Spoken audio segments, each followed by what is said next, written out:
പേര് ഞാനങ്ങ് മറന്നുപോയി. അത് വാങ്ങിച്ച് തരാമോ എന്ന് ചോദിച്ചു. അപ്പോൾ അവന് മുടി വെട്ടിക്കാൻ കൊണ്ടുപോയപ്പോഴാണ് അവൻ ആ കാര്യം എൻ്റെ അടുത്ത് പറയണത്. അപ്പോൾ അതിൻ്റെ വില ചോദിച്ചു കഴിഞ്ഞപ്പോൾ 50 രൂപയാണെന്ന് പറഞ്ഞു. ഞാൻ പറഞ്ഞു വാങ്ങിച്ചു തരാം. ഞാനത് വാങ്ങിച്ചിട്ട് അവനത് വേഗം കഴിക്കാൻ പോവുകയാണ്. അപ്പോൾ ഞാൻ പറഞ്ഞു വീട്ടിലെത്തിയിട്ട് 3 സഹോദരങ്ങളും കൂടിയുണ്ട് അവന്. വീട്ടിൽ ചെന്നിട്ട് നിങ്ങൾ പങ്കുവെച്ച് കഴിക്കുക. അപ്പോൾ ഇതിൽ നിന്ന് കുറയില്ലേന്ന് ചോദിച്ചു. ഞാൻ പറഞ്ഞു ആ കുറവാണ് നിൻ്റെ ജീവിതത്തിലെ ഏറ്റവും വലിയ മികവായിട്ട് നീ മാറ്റേണ്ടത്. കാരണം പകത്ത് കൊടുക്കുമ്പോൾ അതിനൊരു സന്തോഷമുണ്ട്. അത് നമ്മൾ കുഞ്ഞിലെ പറഞ്ഞ് പഠിപ്പിച്ചാൽ മാത്രമാണ് നമ്മുടെ മക്കളത് കേൾക്കുക. അവൻ കുറച്ച് വാശി പിടിച്ചെങ്കിലും വീട്ടിലേക്ക് അത് എത്തിക്കുകയും അവർ 4 പേരും കൂടി അത് പങ്കുവെച്ച് കഴിക്കുകയാണ് ചെയ്തത്.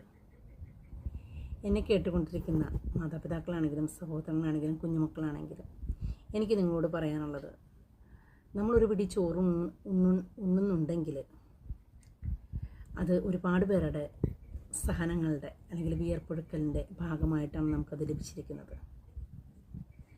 പറയുമ്പോൾ നമ്മൾ പറയും നമ്മൾ പണം കൊടുത്ത് വാങ്ങിച്ച അരിയാണെന്ന് പറയും. പക്ഷേ അതിനേക്കാൾ ഉപരി അതിനുവേണ്ടി ഒരുപാട് പേര് കഷ്ടപ്പെട്ടിട്ടുണ്ട്. വിത്ത് പെട്ടെന്ന് അരിയായി കിട്ടത്തില്ലല്ലോ. അത് ഒരു 120 ദിവസമൊക്കെ നിലത്തിൽ കിടന്ന് അതിൻ്റെ ഒരുപാട് വകഭേദങ്ങൾ വന്നതിന് ശേഷമാണ് അത് അരിയായി നമ്മുടെ മുൻപിലെത്തുന്നത്. ഒരുപാട് പേര് രാപ്പകൽ അധ്വാനിക്കുന്നതിൻ്റെ ഫലമാണ് നമ്മുടെ മുൻപിലെത്തുന്ന ആ അരിമണികൾ. അത് നമ്മൾ ചോറാക്കുമ്പോൾ നമ്മുടെ ചോറായി അല്ലേ, നമ്മൾ പണം കൊടുത്ത് വാങ്ങുന്നതാണ്. ആ ചോറുണ്ണുന്നതിന് മുൻപ് ഒരുപാട് പേർക്കുള്ളൊരു പ്രശ്നമാണ് എന്താണെന്ന് പറയുക,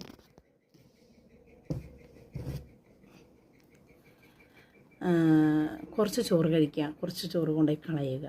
അതൊരു ശീലമാണ് അവരുടെ. അപ്പം എന്നെ കേട്ടുകൊണ്ടിരിക്കുന്ന ആരെങ്കിലും അങ്ങനെ ഉണ്ടെങ്കിൽ ഒരു നിമിഷം, ഇപ്പോൾ ഒരുപാട് യുദ്ധങ്ങൾ നടന്നിട്ടുള്ള യുദ്ധഭൂമികളുണ്ട്. അതുപോലെ തന്നെ ഒരുപാട് പട്ടിണി കിടക്കുന്ന കുഞ്ഞുമക്കളുണ്ട്.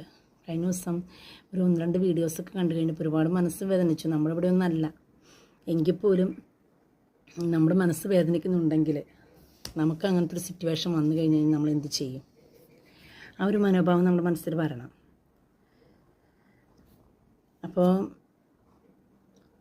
ഒരു നിമിഷം നമുക്ക് ചെറിയൊരു അഹങ്കാരത്തോടു കൂടിയായിരിക്കും നമ്മൾ ഭക്ഷണം കഴിക്കുന്നുണ്ടാകുക.